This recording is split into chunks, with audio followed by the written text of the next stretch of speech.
الحمدللہ رب العالمین والصلو والسلام علی سید الانبیاء والمرسلین اما بعد فاعوذ باللہ من الشیطان الرجیم بسم اللہ الرحمن الرحیم الصلاة والسلام علیک یا رسول اللہ وعلی آلک واصحابک یا حبیب اللہ الصلاة والسلام علیک یا نبی اللہ وعلی آلک واصحابک یا نور اللہ۔ مدنی چینل کے ناظرین، الحمدللہ عز و جل سلسلہ سیرت سیدنا غوث اعظم رضی اللہ تعالی عنہ لے کر ایک مرتبہ پھر آپ کی بارگاہ میں حاضر ہیں۔ یہ ہمارا آج دوسرا سلسلہ ہے۔ پچھلے سلسلے میں ہم نے اولیاء اللہ کے فضائل، ان کی برکات کے حوالے سے کچھ باتیں سننے کی سعادت حاصل کی تھی۔ آج کے سلسلے میں بھی انشاءاللہ تبارک و تعالی حضور سیدی غوث اعظم رضی اللہ تعالی عنہ کے علمی مقام کے حوالے سے اور آپ نے جو علم دین حاصل کرنے کے لیے ابتدا کی ابتدائی واقعات کو اپنے اس سلسلے میں ہم بیان کرنے کی کوشش کریں گے۔ حضور سیدی غوث اعظم رضی اللہ تعالی عنہ کو اللہ تبارک و تعالی نے جو مقام اور مرتبہ عطا فرمایا تھا، اس میں جہاں آپ کے عمل کا معاملہ ہے، جہاں آپ اللہ تبارک و تعالی کی بہت زیادہ عبادت کرنے والے تھے، وہیں ساتھ ساتھ آپ رحمۃ اللہ تعالی علیہ کا علمی مقام بھی بہت بڑا تھا۔ اور یہ یاد رہے کہ کوئی بھی اللہ تبارک و تعالی کا ولی یہ بے علم نہیں ہوا کرتا، یعنی ایسا نہیں ہوتا کہ اس کے پاس علم ظاہر نہ ہو، شریعت کا علم نہ ہو، بلکہ اللہ تبارک و تعالیٰ کا جو ولی ہوتا ہے وہ لازمی طور پر علم ظاہر حاصل کرتا ہے، شریعت کے احکام کو حاصل کرتا ہے، شریعت کے احکام حاصل کرنے کے بعد ہی وہ علم جو باطن ہوتا ہے، جو علم طریقت ہوتا ہے، اسے حاصل کر کر ولایت کے مرتبے بڑھاتا چلے جاتا ہے۔ اس سے پہلے اللہ تبارک و تعالیٰ اپنی ولایت کسی کو نہیں دیتا، ولایت اسی کو دیتا ہے کہ جو علم والا ہو، یا تو اللہ تبارک و تعالیٰ اس کو علم لدنی عطا فرماتا ہے لیکن وہ بھی علم طریقت ہی والا ہی ہوتا ہے، اور یا پھر اللہ تبارک و تعالیٰ اس کو اس بات کی توفیق عطا فرماتا ہے کہ وہ علم حاصل کرے، یہاں تک کہ علم ظاہر حاصل کرنے کے بعد، شریعت کا علم حاصل کرنے کے بعد وہ اپنے اس مقام اور مرتبے پہ پہنچتا ہے کہ جو اللہ تبارک و تعالی نے اس کے لیے مقرر کیا ہوا ہوتا ہے۔ امام اہل سنت رحمۃ اللہ تعالی علیہ نے فتاوی رضویہ کی 21ویں جلد کے اندر مقال العرفاء کے نام سے ایک رسالہ تحریر فرمایا ہے، اور اس میں علم دین کی بڑی اہمیت کو بیان کیا ہے، اور بالخصوص وہ جہلا اور وہ لوگ کہ جو اپنے آپ کو پہنچا ہوا کہتے ہیں، اللہ تبارک و تعالیٰ کا ولی سمجھتے ہیں، اور جو شریعت کا علم ہوتا ہے اس سے دور رہتے ہیں، ظاہری علم کی نفی کرتے ہیں، اور ان ایسے افراد پر طعن و تشنیع کرتے ہیں۔ اس حوالے سے امام اہل سنت نے جہاں قرآن و حدیث کے بے شمار دلائل اس رسالے کے اندر ذکر کیے، وہیں بڑے بڑے اکابر اولیاء کے اقوال ذکر کیے کہ علم حاصل کرنا اس کے لیے کتنا ضروری ہے۔ انہی میں سے کچھ باتیں میں اولاً آپ کی بارگاہ میں عرض کرتا ہوں تاکہ علم دین کی اہمیت ہمارے سامنے یہ واضح ہو جائے اور ہمیں پتہ چل جائے کہ ایک ولی کے لیے اللہ تبارک و تعالیٰ کا قرب حاصل کرنے کے لیے علم دین کی اہمیت کتنی زیادہ ہے۔ امام مالک رحمۃ اللہ تعالی علیہ کے حوالے سے امام اہل سنت فتاوی رضویہ میں نقل فرماتے ہیں کہ علم الباطن لا يعرفه الا من علم الظاہر، یعنی جو علم باطن ہے یہ وہی شخص جان سکتا ہے کہ جو علم ظاہر کو سیکھتا ہے، یعنی باطن کا علم جس کو طریقت کا علم بھی کہا جاتا ہے، وہ علم بغیر ظاہری علم کو سیکھے کبھی بھی نہیں آتا۔ امام شافعی رحمۃ اللہ تعالی علیہ، ان کا قول امام اہل سنت نقل فرماتے ہیں کہ متخذ اللہ ولیا جاہلا، کہ اللہ تبارک و تعالی کبھی بھی کسی جاہل کو اپنا ولی نہیں بناتا، یعنی جو بھی ولی بنے گا اللہ تبارک و تعالیٰ پہلے اس کو علم حاصل کرنے کی توفیق عطا فرمائے گا، یا اس کو وہ علم لدنی عطا فرمائے گا کہ جو علم شریعت کے بالکل عین مطابق ہوگا، شریعت مطہرہ کی کبھی بھی وہ مخالفت کرنے والا نہیں ہوگا۔ اگر ہم احادیث طیبہ پر غور کریں، احادیث طیبہ کا مطالعہ کریں، تو یہ بات ہمارے سامنے کھل کر خود نبی کریم صلی اللہ تعالیٰ علیہ وآلہ وسلم کے فرامین کی روشنی میں واضح ہو جاتی ہے کہ علم حاصل کرنا یہ کس قدر ضروری ہے۔ حضور علیہ السلام کا مشہور و معروف فرمان عالی شان ہے، فرمایا کہ طلب العلم فریضۃ علی کل مسلم، یعنی علم کا طلب کرنا، علم کا حاصل کرنا ہر مسلمان کے اوپر فرض ہے۔ یہاں پہ ارشاد فرمایا علی کل مسلم، ہر مسلمان پر فرض ہے، اور مسلم کے ساتھ ہی جو مسلمان عورتیں ہیں وہ بھی اس کے اندر شامل ہیں، تو ہر مسلمان مرد و عورت کے اوپر علم کا طلب کرنا یہ نبی کریم صلی اللہ تعالیٰ علیہ وسلم نے فرض قرار دیا۔ تو اب وہ افراد اس سے کیسے خارج ہو سکتے ہیں، اس سے کیسے نکل سکتے ہیں کہ جو اللہ تبارک و تعالیٰ کی بارگاہ میں قرب و منزلت حاصل کرنا چاہیں اور نبی کریم صلی اللہ تعالیٰ علیہ وآلہ وسلم کے اس فرمان پر ان کا عمل ہی نہ ہو۔ تو آپ علیہ السلام نے ہر مسلمان کے اوپر علم کا حاصل کرنا یہ فرض قرار دیا ہے۔ اب اس کے اندر علماء نے پھر تفصیل بیان کی ہے، بالخصوص امام اہل سنت رحمۃ اللہ تعالیٰ علیہ نے فتاوی رضویہ میں اس کی تفصیل بیان کی کہ یہاں پر علم سے مراد کیا ہے، جس کا حاصل کلام یہ ہے کہ بندے کی جو موجودہ حالت ہے اس کے مطابق اس کے اوپر جو چیزیں فرض ہوتی ہیں ان کا علم حاصل کرنا فرض ہے، جو چیزیں اس پر واجب ہوتی ہیں اس کا علم حاصل کرنا واجب ہے، جو چیزیں اس کے اوپر سنت مؤکدہ ہیں ان کا حاصل کرنا سنت مؤکدہ، اور جو مستحب ہیں ان کا حاصل کرنا مستحب ہے۔ تو جو بندے کا موجودہ حال ہے، مثلاً بالغ ہوا، اس کے پر نماز فرض ہوئی، تو اب نماز کے حوالے سے جو چیزیں فرض ہیں اس کو سیکھنا اس پر فرض ہو جائے گا کہ نماز کی شرائط کیا ہیں، نماز کے فرائض کیا ہیں، نماز کے مفسدات کیا ہیں کہ جن کی وجہ سے نماز فاسد ہو جاتی ہے، ان تمام کا سیکھنا اس کے پر فرض ہو جائے گا۔ علی ھذا القیاس اس پر چلتے چلے جائیں کہ جو چیز بندے کے اوپر فرض ہوتی چلی جا رہی ہے اس چیز کا علم حاصل کرنا یہ بندے کے اوپر فرض ہوا کرتا ہے۔ تو پہلی بات، خود نبی کریم صلی اللہ تعالیٰ علیہ وآلہ وسلم کے فرمان عالی شان سے یہ بات واضح ہو گئی کہ علم کا حاصل کرنا ہر مسلمان پر فرض ہے۔ تو جب مسلمان پر فرض ہے تو اللہ کے ولی کے لیے پہلی شرط یہ ہے کہ الذین آمنوا، وہ لوگ اللہ تبارک و تعالیٰ کے اولیاء ہوتے ہیں کہ جو ایمان لانے والے ہوتے ہیں، جو ایمان والے ہیں وہی اللہ تبارک و تعالیٰ کے ولی بن سکتے ہیں، اور ایمان والوں پر نبی کریم صلی اللہ تعالیٰ علیہ وسلم نے علم کا حاصل کرنا یہ فرض قرار دیا ہے۔ اس کے علاوہ قرآن مجید فرقان حمید میں اللہ تبارک و تعالیٰ نے سورۃ الزاریات میں یہ ارشاد فرمایا وَمَا خَلَقْتُ الْجِنَّ وَالْإِنسَ إِلَّا لِيَعْبُدُونَ، کہ میں نے جنوں اور انسانوں کو اسی لیے پیدا کیا کہ وہ میری عبادت کریں۔ اللہ تبارک و تعالیٰ نے انسان کی زندگی کا جو مقصد، اس کی تخلیق کا جو مقصد بیان کیا ہے وہ اپنی عبادت کو بیان کیا ہے، اور یہ بات بالکل واضح ہے کہ عبادت اسی صورت میں ہو سکتی ہے جب کہ بندے کو عبادت کے بارے میں علم ہو۔ علم کا حاصل، علم کا جو مقتضا یعنی علم کا جو تقاضا ہے وہ علماء نے یہ بیان کیا ہے کہ اس پر عمل کرنا۔ علم کو علماء نے مطبوع قرار دیا ہے اور عمل کو تابع قرار دیا ہے کہ عمل یہ تابع ہوتا ہے، علم مطبوع ہوتا ہے۔ تو بنیادی مقصد انسان کی زندگی کا عبادت کو بیان کیا گیا، اور علم کا مقصد علماء نے یہ بیان کیا کہ اس کے اوپر عمل کرنا۔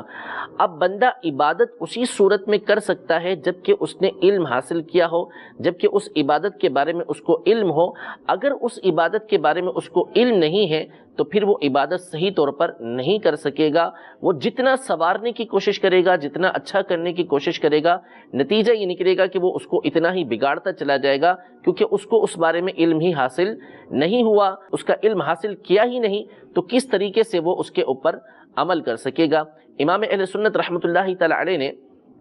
امام ابو نعیم کے حوالے سے یہ حدیث پاک نقل کی کہ حضور علیہ السلام نے ارشاد فرمایا کہ المتعبد بلا فقہ کالحمار فی الطاحون، کہ بغیر فقہ کے،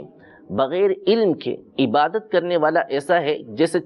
چکی جو ہوتی ہے اس کے اندر گدھا ہو، کہ وہ بس چلا رہا ہے چکی کو لیکن یہ پتہ نہیں ہے کہ وہ کر کیا رہا ہے۔ تو ایسے افراد جو بغیر علم کے عبادت کرتے ہیں، نبی کریم صلی اللہ تعالیٰ علیہ وآلہ وسلم نے ان کے لیے یہ بات ارشاد فرمائی ہے۔ تو اس سے علم کی اہمیت ہمارے سامنے کھل کر سامنے آتی ہے کہ اللہ تبارک و تعالیٰ اور اس کے حبیب صلی اللہ تعالیٰ علیہ وآلہ وسلم نے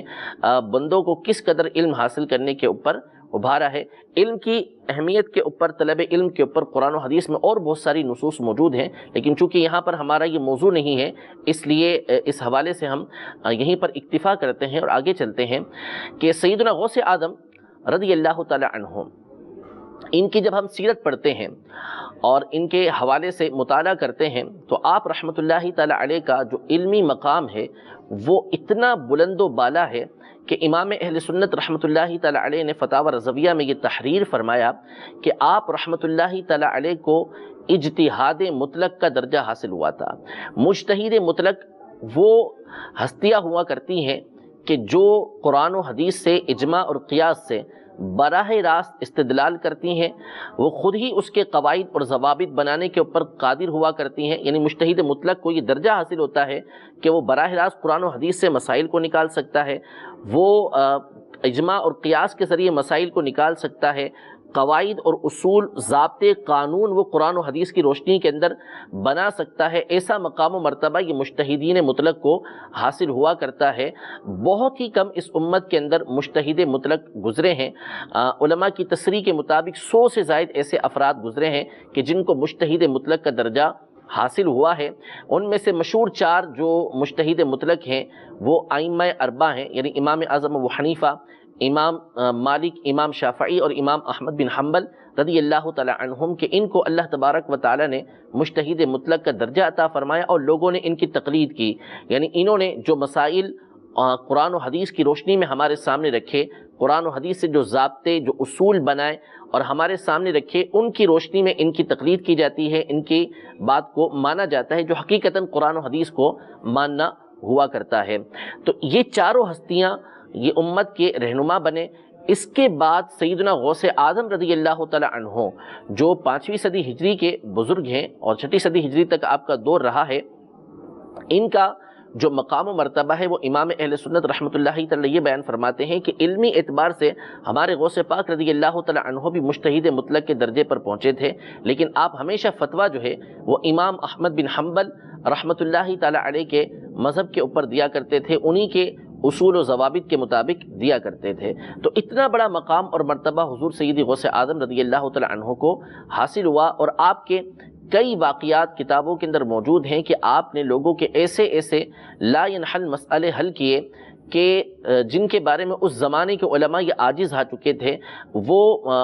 اپنا عذر پیش کر چکے تھے کہ ہم ان مسئلوں کو حل نہیں کر سکتے، لیکن جب یہی مسئلے حضور سیدی غوث اعظم رضی اللہ تعالی عنہ کی بارگاہ میں لائے گئے تو نتیجہ یہ نکلا کہ آپ رحمۃ اللہ تعالی علیہ نے سوال سنتے ہی فوراً ہی ان مسائل کا حل لوگوں کے سامنے واضح کر دیا کہ اس مسئلے کا جواب جو ہے وہ یہ ہے۔ اسی طرح بڑے بڑے علماء نے آپ رحمۃ اللہ تعالی علیہ کے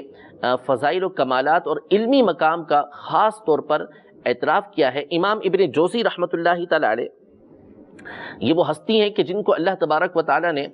بہت بڑا مقام حدیث کے حوالے سے، تفسیر کے حوالے سے اور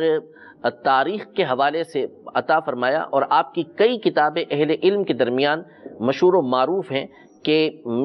حدیث کے اندر بھی آپ کی کئی کتابیں ہیں، تفسیر کے اندر بھی آپ کی کئی کتابیں موجود ہیں، اصول تفسیر میں آپ کی کئی کتابیں موجود ہیں۔ تفسیر زاد المسیر آپ کی تفسیر ہے جو 8 جلدوں کے اندر مطبوع ہے، اور اس تفسیر کا کمال یہ ہے کہ آپ ہر آیت کے تحت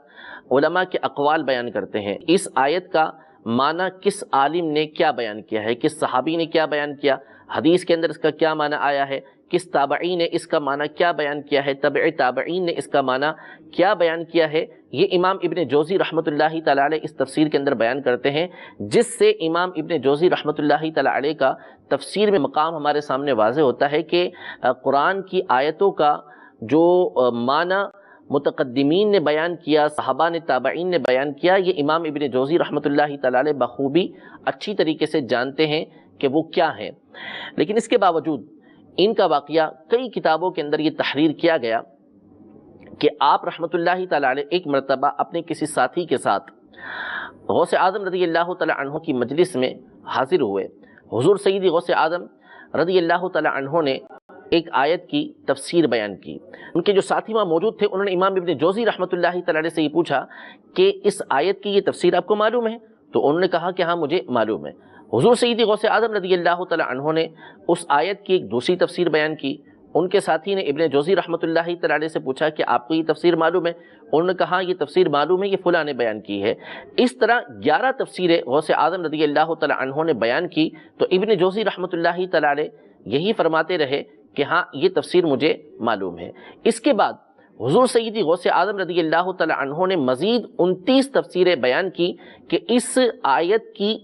فلاں تابعی نے، فلاں صحابی نے، یا فلاں فقی نے، فلاں محدث نے یہ تفسیر بیان کی ہے، اس کی آپ سند ذکر کرتے اور بتاتے کہ اس نے اس آیت کا یہ معنی بیان کیا، اس نے اس آیت کا یہ معنی بیان کیا، یہاں تک کہ آپ نے اس آیت کی 40 تفسیریں بیان کی، اور 29 تفسیروں پر امام ابن جوزی رحمۃ اللہ تعالی علیہ جیسا متبحر عالم کہ جس کی تفسیر پر انتہائی گہری نظر تھی، وہ بھی اعتراف کرتے چلے گئے کہ میرے علم کے اندر یہ تفسیر نہیں ہے، میں اس آیت کی یہ تفسیر نہیں جانتا۔ یہ امام ابن جوزی رحمۃ اللہ تعالی علیہ کا اعتراف تھا، اور غوث پاک رضی اللہ تعالی عنہ کا علمی مقام ہمارے سامنے اس سے واضح ہوتا ہے۔ اب غوث پاک رضی اللہ تعالی عنہ کو یہ علم کیسے حاصل ہوا؟ تو ایک تو اللہ تبارک و تعالیٰ کا آپ پر فضل و کرم تھا، اس سے تو کسی کو انکار ہے ہی نہیں۔ آپ کی ولایت کے بارے میں علماء کا اتفاق ہے کہ آپ اللہ تبارک و تعالیٰ کے ولی ہیں۔ آپ کی جتنی کرامتیں ہیں اس حوالے سے بڑی بڑی کتابوں کے اندر مستند ترین علماء نے اس بات کو ذکر کیا ہے کہ جتنی کرامات آپ رحمۃ اللہ تعالی علیہ کی منقول ہیں، جو کرامات کا ظہور آپ سے ہوا کسی اور سے نہیں ہوا، لیکن ساتھ ہی ساتھ ان کتابوں میں غوث پاک رضی اللہ تعالی عنہ کے علم کا بھی اعتراف کیا گیا ہے۔ تو اب حضور سیدی غوث اعظم رضی اللہ تعالی عنہ کو جو یہ علم حاصل ہوا ہے، کیا یہ فقط کرامات کے ذریعے حاصل ہوا، یا اللہ تبارک و تعالی نے براہ راست آپ کے دل کے اندر یہ باتیں ڈال دیں، یا آپ رحمۃ اللہ تعالی علیہ نے باقاعدہ علم حاصل کرنے کی سعی بھی کی؟ تو آپ کی سیرت کے اندر یہ بات واضح ہے کہ جس طرح آپ کو اللہ تبارک و تعالیٰ کی طرف سے علم حاصل ہوا، اسی طرح آپ رحمۃ اللہ تعالی علیہ نے کوشش کر کے علم حاصل کیا، یعنی جس طرح عام طور پر علم شریعت حاصل کیا جاتا ہے ویسے ہی آپ نے علم حاصل کیا، اور اس ذریعے سے بھی اللہ تبارک و تعالی نے آپ کو علم عطا فرمایا۔ اس کی تفصیل بھی کتابوں کے اندر موجود ہے کہ کس طرح سیدنا غوث اعظم رضی اللہ تعالی عنہ کا ذہن یہ علم دین حاصل کرنے کی طرف بنا۔ اولاً تو آپ کی سیرت کے اندر یہ بات موجود ہے کہ جب پہلی مرتبہ آپ چھوٹی عمر کے اندر استاد کے سامنے بٹھائے گئے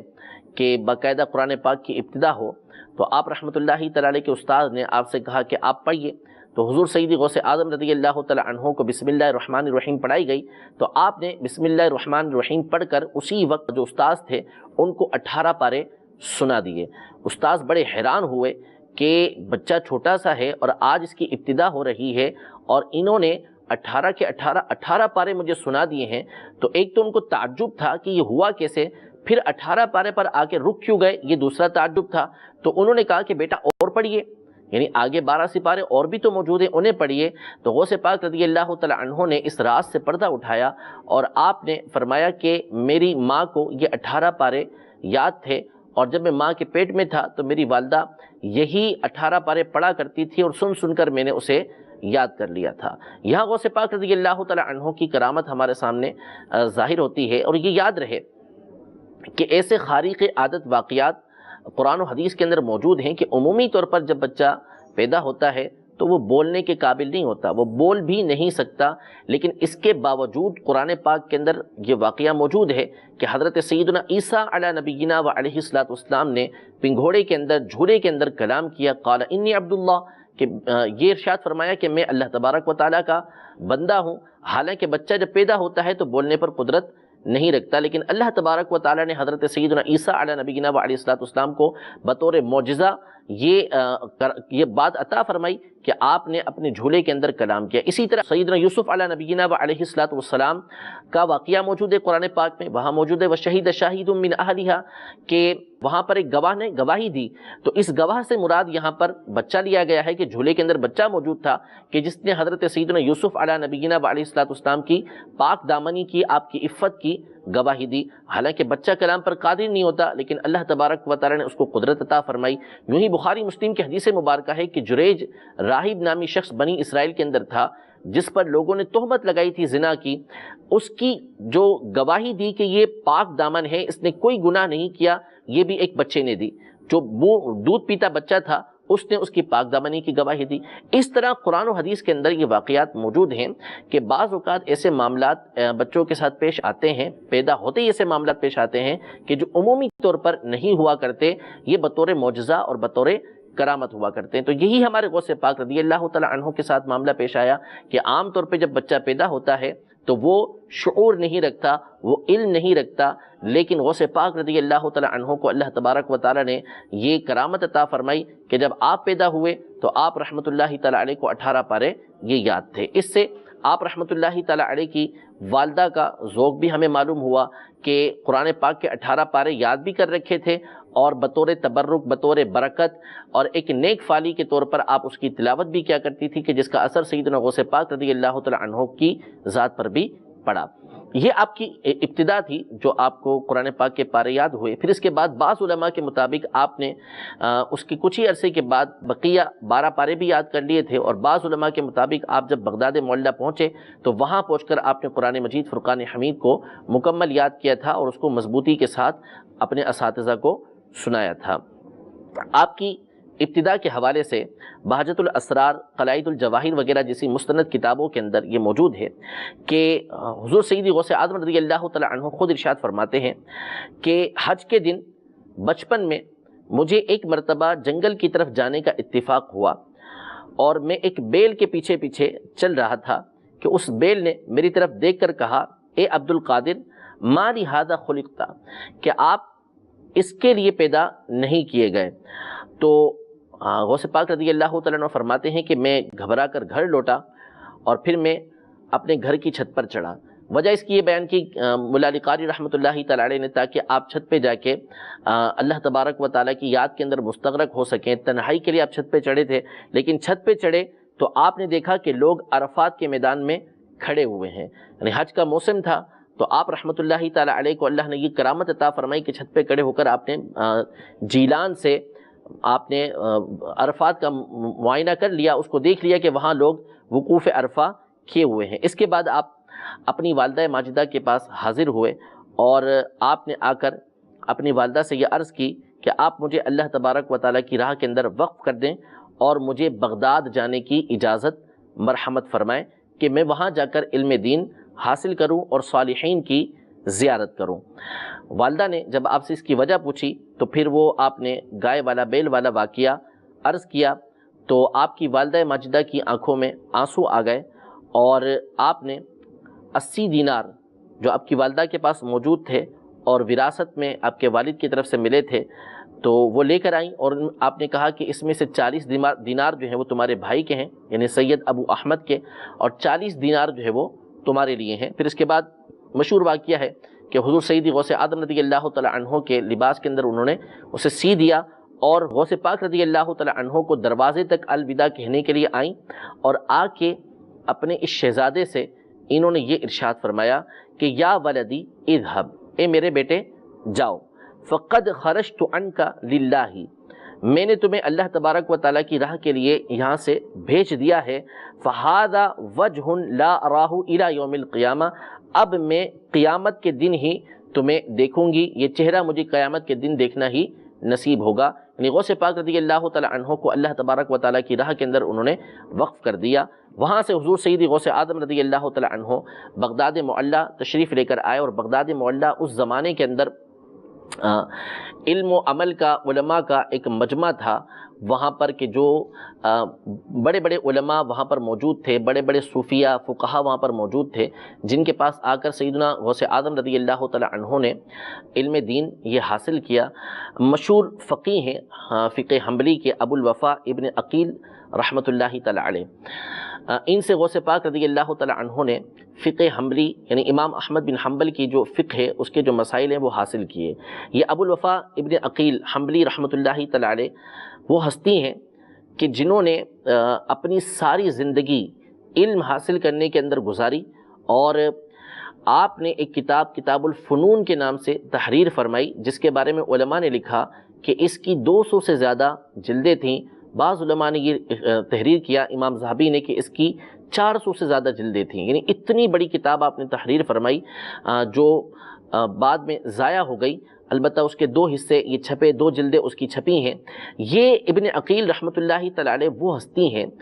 کہ علم کے اندر ان کا بہت بڑا مقام تھا، ہر وقت جو ہے وہ علم حاصل کرتے رہتے تھے، کچھ نہ کچھ لکھتے رہتے تھے۔ خود ارشاد فرماتے ہیں کہ اگر قیامت کے دن اللہ تبارک و تعالی مجھ سے پوچھے گا کہ میں نے اپنا وقت کس کام کے اندر صرف کیا تو میں ایک ایک لمحے کے بارے میں، ایک ایک گھڑی کے بارے میں بتا سکوں گا کہ میں نے یہ وقت جو ہے وہ اس کام کے اندر صرف کیا. یعنی کوئی وقت ان کا فضول نہیں گزرتا تھا، ہر وقت علم حاصل کرنا، علم کو پھیلانا، کتابیں لکھنا، اس کے اندر ان کا وقت گزرا کرتا تھا. تو اس طرح کے جلیل القدر علماء جو اپنے اپنے فن کے ماہر تھے، غوث پاک رضی اللہ تعالی عنہ نے ان کے پاس آ کر علم حاصل کیا. اور جب حضور سیدی غوث پاک رضی اللہ تعالی عنہ نے ان سے علم حاصل کیا تو یہ لوگ خود غوث پاک رضی اللہ تعالی عنہ کی علمیت کے بڑے متعارف تھے کہ آپ رحمۃ اللہ تعالی علیہ انتہائی ذہین ہونے کے ساتھ مضبوط حافظہ یہ رکھا کرتے تھے. غوث پاک رضی اللہ تعالی عنہ کے جو علمی مقام ہے، اس حوالے سے علماء کے کئی اقوال یہ موجود ہیں. مشہور و معروف محدث ہیں امام ذہبی رحمۃ اللہ تعالی علیہ، انہوں نے اپنی کتاب سیر اعلام النبلاء میں جو غوث پاک رضی اللہ تعالی عنہ کے القابات ذکر کیے ہیں، بڑے خوبصورت اقوال ہیں کہ آپ فرماتے ہیں غوث پاک رضی اللہ تعالی عنہ کا نام لکھنے کے بعد کہ الشیخ الامام العالم العارف القدوہ شیخ الاسلام علم الاولیاء. یعنی غوث پاک رضی اللہ تعالی عنہ کے لیے شیخ یعنی بزرگ، امام کے لفظ استعمال کیے یعنی وہ ہستی کہ جس کی پیروی کی جاتی ہے. العالم یعنی آپ عالم تھے. یہ یاد رہے کہ ہمارے عرف کے اندر تو، ہمارے زمانے کے اندر تو بآسانی اس طرح کے القابات دے دیے جاتے ہیں. ہمارے یہاں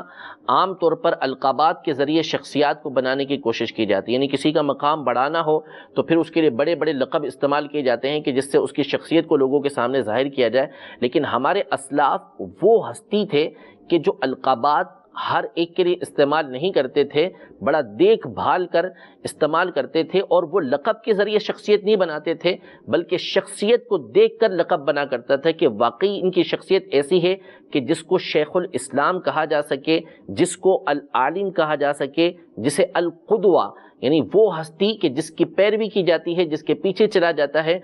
جن کے پیچھے اطمینان کے ساتھ چلا جاتا ہے اور اس بات پر اطمینان ہوتا ہے کہ جو یہ کہیں گے اگر ہم اس پر عمل کریں گے تو ہم بری الذمہ ہو جائیں گے. ایسی ہستی کو قدوہ یہ کہا جاتا ہے. تو امام ذہبی رحمۃ اللہ تعالی علیہ نے جہاں اور القابات ذکر کیے وہیں غوث پاک رضی اللہ تعالی عنہ کے لیے العالم کا لقب بھی استعمال کیا. اسی طرح ایک اور محدث ہیں ابن تغری رحمۃ اللہ تعالی علیہ، ان کی کتاب النجوم الظاہرہ، اس میں یہ غوث پاک رضی اللہ تعالی عنہ کے لیے ارشاد فرماتے ہیں کہ کان ممن جمع بین العلم والعمل. یعنی غوث پاک رضی اللہ تعالی عنہ ان ہستیوں میں سے تھے کہ جنہوں نے علم اور عمل کو جمع کیا. یعنی آپ رحمۃ اللہ تعالی علیہ فقط عالم نہیں تھے بلکہ اپنے علم پر عمل کرنے والے تھے. یعنی اس زمانے کے اندر تو اکثر علماء وہی ہوا کرتے تھے کہ جو علم پر عمل کرتے تھے. غوث پاک رضی اللہ تعالی عنہ کے لیے بالخصوص اس لفظ کو استعمال کرنا یہ اس بات کی دلیل ہے کہ آپ رحمۃ اللہ تعالی علیہ اپنے علم پر بہت زیادہ عمل کیا کرتے تھے، بہت زیادہ اللہ تبارک و تعالیٰ کی عبادت کیا کرتے تھے، اور ساتھ ہی ساتھ آپ بہت بڑے عالم بھی تھے. امام ابن السمعانی رحمۃ اللہ تعالی علیہ غوث پاک رضی اللہ تعالی عنہ کے القابات میں سے لکھتے ہیں کہ امام الحنابلہ وشیخہم فی عصرہ فقیہ صالح الدین. یعنی غوث پاک رضی اللہ تعالی عنہ اہل جیلان کے فخر تھے. حنابلہ یعنی امام احمد بن حنبل رضی اللہ تعالی عنہ کی پیروی کرنے والے جو حنبلی ہیں، اپنے زمانے میں ان کے امام اور ان تمام کے استاذ تھے اور فقیہ تھے. یعنی علم فقہ اچھی طریقے سے جانتے تھے اور دینی اعتبار سے بڑے نیک شخص تھے. اسی طرح امام ابن الاماد رحمۃ اللہ تعالی علیہ غوث پاک رضی اللہ تعالی عنہ کا تعارف کرواتے ہوئے اپنی مشہور کتاب شذرات الذہب میں یہ ارشاد فرماتے ہیں کہ شمر ساق الاجتہادی فی تحصیلہ وسارع فی تحقیق فروعہ واصولہ بعد ان اشتغل بالقرآن حتی اتقنہ ثم تفقہ فی مذہب الامام احمد بن حنبل. یعنی غوث پاک رضی اللہ تعالی عنہ انہوں نے علم حاصل کرنے کے لیے اپنی کوششوں کو تیز کیا، اور علم فروع ہو یا علم اصول ہو، اصول و ضوابط ہوں یا روزانہ درپیش آنے والے فروعی مسائل ہوں، اس کے اندر آپ نے سب سے آگے بڑھنے کی کوشش کی اور قرآن پاک کو انتہائی مضبوطی کے ساتھ یاد کیا. اور بالخصوص آپ امام احمد بن حنبل کی فقہ کو حاصل کرنے کے لیے لوگوں سے آگے بڑھے۔ تو غوث پاک رضی اللہ تعالی عنہ کی سیرت کے اندر اس طرح کے بہت سارے اقوال علماء کے موجود ہیں کہ جس میں آپ کے جہاں عمل کی تعریف کی گئی ہے وہیں پر آپ کے علم کی بھی تعریف کی گئی ہے۔ ان تمام باتوں سے ہمارے سامنے یہ بات بالکل واضح ہو جاتی ہے کہ ہمارے غوث پاک رضی اللہ تعالی عنہ یہ علم و عمل کے جامع تھے۔ علم ہمیشہ سے آپ حاصل کریں۔ اللہ تبارک و تعالی ہم سب کو غوث پاک رضی اللہ تعالی عنہ کی سیرت پر عمل پیرا ہونے کی توفیق عطا فرمائیں۔ اللہ تبارک و تعالی ہمیں غوث پاک رضی اللہ تعالی عنہ کی سیرت کو بیان کرتے رہنے کی توفیق عطا فرمائے، آپ کے فضائل و کمالات بیان کرنے کی توفیق عطا فرمائے، آپ کی عقیدت ہمیں نصیب فرمائے، دنیا اور آخرت دونوں میں اللہ تبارک و تعالی آپ کی برکات ہمیں عطا فرمائے۔ آمین بجاہ النبی الامین صلی اللہ تعالی علیہ وآلہ وسلم۔